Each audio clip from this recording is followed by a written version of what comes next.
The Rubik's Cube is a pain in the ass. I like puzzles and puzzle-oriented games well enough, but the Rubik's Cube was never one that I was able to figure out. The Atari 2600 game Atari Video Cube, which was released in 1982, is based on the Rubik's Cube, but it's got its own take on it. Instead of rotating the rows of blocks around the cube, you control a little man, who the manual refers to as Cube Master Hubie, and freely pick up and drop the blocks, swapping the colors around. When you pick up a block, Hubie will change colors to the block that he's carrying, making it easy to remember. The objective, just like the Rubik's Cube, is to fill each side of the cube with the same color. But with the freedom to move any block from one slot to another, it's much easier to solve the puzzle than a Rubik's Cube is. On the other hand, the main goal is to complete the cube in the shortest amount of time, or by the least amount of moves, depending on the setting that you choose.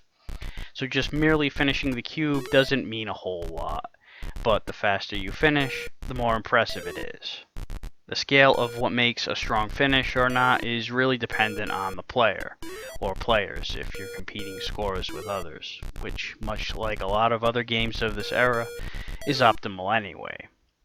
One twist is that you're not allowed to move onto a square of the same color as the block that you're carrying, so there's an element of strategy, especially in the variation where you're trying to finish in the least amount of moves. Aside from the two scoring variations, you can also toggle whether or not the colors are blacked out throughout the game, with the only exception being while you transition between sides of the cube, making this a pain in the brain, and only recommended to those with photographic memory. There's also a restricted movement option, which only lets you move up or to the right, plus a demonstration where the CPU shows you how each puzzle is solved, which completely defeats the fucking purpose. I've got to give the game credit for its understated visuals. It may look plain on the surface, but the whole color changing aspect when you pick up blocks is a really nice touch. The colors are nice and varied so you don't get them mixed up despite a limited color palette on the system, and the animation of the transition between sides is very fluid. The game is limited, but there's still an addictive quality to it, where immediately after solving a puzzle, you want to go back and try it again and beat your mark, or just try another puzzle altogether.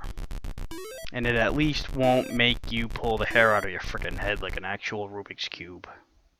Blue side, red side, yellow side, green side, white side, orange side. This is my Rubik's Cube. Mix it all up and I'll solve it again. Just don't mess me up, I'll get really mad.